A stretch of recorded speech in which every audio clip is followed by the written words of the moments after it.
¿Por qué filosofía aquí y ahora especiales? Hay temas insoslayables de pensar, de reflexionar y ofrecer nuestra propia interpretación de los hechos históricos. El Islam y los Estados Unidos, los dos dicen tener a Dios de su lado. La guerra del Paraguay es un genocidio silenciado. Había que liquidar al Paraguay. El Paraguay de Francisco Solano López. Vamos a hablar de literatura y política para pensar el compromiso del escritor.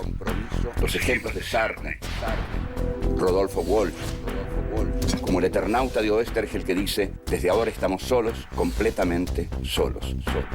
¿Quiénes pensaron la Argentina de otra manera? John William Cook. El peronismo es el hecho maldito del país burgués. Raúl Scalabrini Ortiz Queda en el recuerdo de todos como uno de los principales representantes del pensamiento nacional y popular. El imperativo más profundo que tenemos: pensar por nosotros mismos. Filosofía aquí y ahora especiales. La guerra del Paraguay, la triple infamia.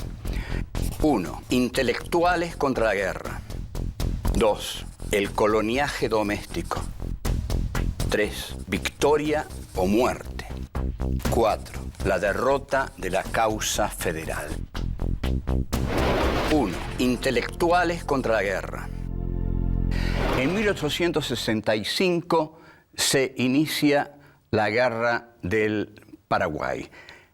En principio, el Paraguay era un estado proteccionista, es decir, que se negaba al libre cambio que era, era el espíritu de los tiempos, que todos los países se abrieran al libre cambio porque los grandes países imperialistas querían que las naciones se abrieran para penetrar ante todo con sus mercancías. A su vez, el general Mitre, desde Buenos Aires, quiere liquidar las resistencias de las provincias y estas provincias se apoyaban en el Paraguay. Y en caso de que Urquiza se uniera a ese frente sería muy poderoso para Buenos Aires. Esta guerra del Paraguay es llamada por el historiador trotskista marxista Milcíades Peña la guerra de la triple infamia. Hay muchos intelectuales de gran valor que se oponen a esta guerra. Son los intelectuales de la Confederación de Paraná, entre ellos Carlos Guido y Spano. Carlos Guido Spano escribe un poema que se llama Nenia y que es particularmente emotivo, es el poema más emotivo y conocido que se ha escrito sobre la guerra del Paraguay, y lo vamos a decir detalladamente. El poema dice así: en idioma guaraní, una joven paraguaya, tiernas endechas ensaya, cantando en el arpa así, en idioma guaraní. Llora, llora, Urutaú, en las ramas del Yatay. Ya no existe el Paraguay donde nací como tú. Llora, llora, Urutaú. En el dulce Lambaré, feliz era en mi cabaña. Vino la guerra y su saña no ha dejado nada en pie en el dulce Lambaré. Padre, madre, hermanos, ay, todo en el mundo fue perdido. En mi corazón partido, solo amargas penas hay. Padre, madre, hermanos, ay. Termina repitiendo: llora, llora, Urutaú, en las aguas del Yatay. Ya no existe el Paraguay. Llora, llora, Urutaú. Bien. Carlos Guido Spano no deja por eso de ser un porteño, un gran porteño, y en su vejez le dedica a Buenos Aires uno de los poemas más conocidos. Incluso se ha hecho una película hace tiempo que se llamaba He nacido en Buenos Aires, y después se hizo otra película con Rimoldi Fraga, que se llamó Argentino hasta la muerte. El poema es: he nacido en Buenos Aires, ¿qué me importan los desaires con que me trate la suerte? He nacido en Buenos Aires, argentino hasta la muerte. Este es la estrofa central del poema de Guido Spano, un poema célebre, y esas dos películas fueron dos películas muy interesantes. Ahora, lo que es evidente que hay una contradicción en esto de Guido Spano, porque Guido Spano tiene que saber que si ya no existe el Paraguay, llora, llora Urutaú, porque ya no existe el Paraguay, es porque Buenos Aires lo arrasó. O sea, ahí hay una contradicción. ¿Qué me importan los desaires con que me trate la suerte? He nacido en Buenos Aires, argentino hasta la muerte. Pero resulta que Buenos Aires arrasó al Paraguay. Llora, llora Urutaú, ya no existe el Paraguay. Bueno, pero esa contradicción la solucionan los años. Los años le hicieron olvidar la guerra del Paraguay y también quería a Buenos Aires. Digamos que era un porteño paraguayo. Hay muchos hombres de dos mundos. Cortázar era un hombre de París y de Buenos Aires. Y sería raro, sería interesante, quiero decir, saber qué quería más Cortázar, ¿no? Si a París o a Buenos Aires. Lo mismo le pasó a Guido Spano. Cantó la tragedia del Paraguay y cantó la grandeza y la hermosura que él encontraba en Buenos Aires. Volvemos. 2. El coloniaje doméstico. Los críticos de la guerra del Paraguay son a su vez críticos de Buenos Aires, porque no se les escapa que la guerra del Paraguay, la decisión de la guerra del Paraguay tiene su epicentro en Buenos Aires y que es parte de algo que Mitre llama la gran política. Entonces, son escritores que no están en Buenos Aires y que atacan la política del general Mitre, que consiste en llevar la guerra al Paraguay y a las provincias. Entre los principales se encuentra Olegario Andrade, que todos nosotros hemos leído en nuestros estudios primarios como el autor de un poema muy bonito que se llama El nido de cóndores. Andrade, basándose en el genial Alberdi, dice que a partir de la Revolución de Mayo, en lugar del coloniaje español, tuvimos el coloniaje porteño sobre las provincias. O sea, que se dio ahí un proceso de colonialismo interno. Colonialismo externo era el de Madrid sobre Argentina, Buenos Aires. Y el colonialismo interno es el de Buenos Aires sobre las provincias. En 1860 queda instaurado el colonialismo interno y doméstico. Buenos Aires coloniza a las provincias a través de la terrible guerra de policía que Mitre les declara. Desde 1810, desde la Revolución de Mayo, Buenos Aires quiere el monopolio del comercio exterior. Por algo tiene ese poderoso puerto, tiene la aduana, entonces quiere llenarse de dinero con el monopolio del comercio exterior.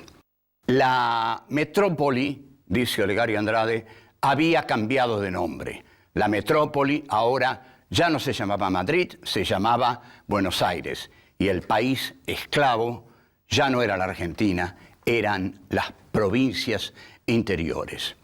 Estos son hombres que es muy interesante porque son escritores comprometidos, escritores que piensan su presente, que se juegan en su presente, se juegan con gran valentía. José Hernández, Rafael Hernández, Olegario Andrade, Guido Spano, Juan María Gutiérrez, Juan Bautista Alberdi, brillantes intelectuales que estaban contra Mitre. dicen a su vez que los caudillos fueron inventados por Buenos Aires. Lo digo de nuevo, que los caudillos fueron inventados por Buenos Aires, que los caudillos del interior son hijos, frutos del egoísmo de Buenos Aires. Estos intelectuales críticos comienzan a ser terriblemente injuriados por la prensa de Buenos Aires, que en ese momento se reducía, la prensa poderosa de Buenos Aires, al diario que había fundado el general Bartolomé Mitre, es decir, al diario La Nación. Y entonces es Andrade el que escribe desde Paraná, por supuesto, porque es un intelectual de Paraná, es un intelectual de la posibilidad del urquicismo.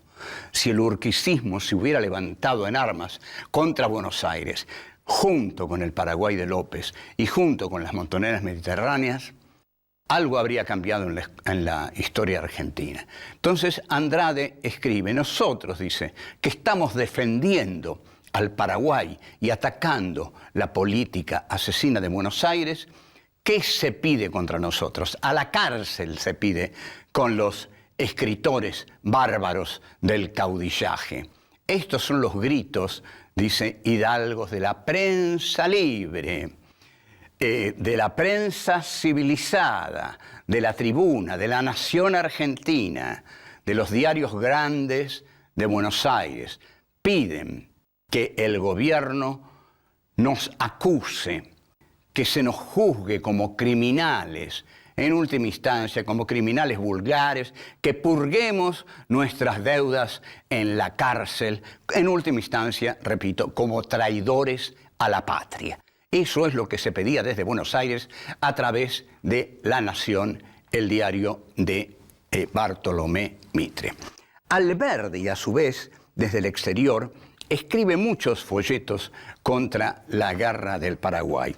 El diario de Mitre, sin ningún pudor, sin ningún respeto por el gran intelectual que fue Juan Bautista Alberdi, lo llama directamente traidor a la patria, a Juan Bautista Alberdi. Alberdi escribe varios textos sobre la guerra del Paraguay, todos muy lúcidos, defendiendo la guerra del Paraguay, pero señalando siempre que la verdadera solución de la guerra del Paraguay es permitir que el Paraguay libremente tenga relaciones comerciales con Inglaterra. Es decir, Alberdi sigue observando, señalando que el motor de la historia es Inglaterra, como creían en ese momento todas las élites intelectuales del mundo.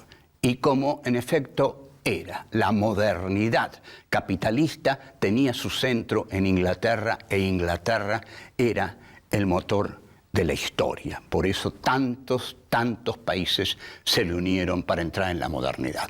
Volvemos. 3. Victoria o muerte. Otro muy duro crítico de Mitre es Carlos D'Amico. Carlos D'Amico fue impiadoso con Mitre y lo conoció de cerca. No fue exactamente su contemporáneo, pero supo mucho sobre Mitre, tanto como para coleccionar las más brillantes joyas que lanzó el vencedor de ninguna batalla, que fue don Bartolomé Mitre. Entonces, D'Amico señala, ante todo, la famosa arenga de Mitre, ¿no? Que es en 24 horas en los cuarteles, en 3 semanas en el frente, en 3 meses en la Asunción. La guerra duró 5 años. Por ejemplo, otra anécdota de Mitre que cuenta Carlos D'Amico. Le regalan a Mitre un reloj. Mitre recibe el reloj, lo mira y dice, me servirá para señalarme la hora de la victoria. Yo conozco una que no señala a D'Amico, pero es típica de Mitre. Iba Mitre, a quien David Viñas llama en literatura argentina y realidad política el porteño fanfarrón, iba caminando por la calle Florida con su toscano, muy alto, así, y viene un pibe, así, y le pide fuego para su cigarrillo. Y Mitre le dice, ¿cómo no? Encendé tu cigarrillo. Y bueno, pero es que no llego, dice el chico. Cuando llegues, empezá a fumar, le dice. Bueno, esta es una genialidad de Don Bartolo. Mitre, cuando pierde en Curupaytí, la guerra pasa totalmente a manos del Brasil. En realidad, el que cometió la mayor matanza de la guerra de la Triple Alianza fue el Brasil. Hacen traer de Francia al Conde de. Este Conde de era impiadoso, un matarife, y toma el comando de las fuerzas del Brasil. Los brasileños son muy despiadados con los paraguayos. Mitre, entre tanto, se ha ido de la guerra, la abandonó después de Curupaytí y se dedica a cazar gauchos por el interior de las provincias argentinas. Hay un historiador brasileño, y más de uno, y algunos argentinos también, que dicen algo bastante sensato. Es decir, si en los últimos momentos de la guerra, don Francisco Solano López envía al frente a enfrentar a las tropas del Conde de, a los terribles brasileros, a niños de 10 años, pintándoles bigotes y pintándoles barba, eso suena muy, quizás, heroico, desesperado, pero los historiadores brasileños dicen, es verdad, Brasil mató muchos paraguayos y mató a esos chicos. Ahora, dice el historiador brasileño, ¿qué necesidad tenía Francisco Solano López de mandar chicos de 10 años a pelear con guerreros experimentados? Lo que ocurre también es que Solano López quería un final de holocausto para el Paraguay. Y la palabra, la consigna era vencer o morir, que es muy parecida a la consigna que Hitler dio en los últimos días de Alemania y que incluso le dio al mariscal Rommel después de la derrota del Alamein. Quédese ahí, victoria o muerte. En esta guerra, por lo tanto,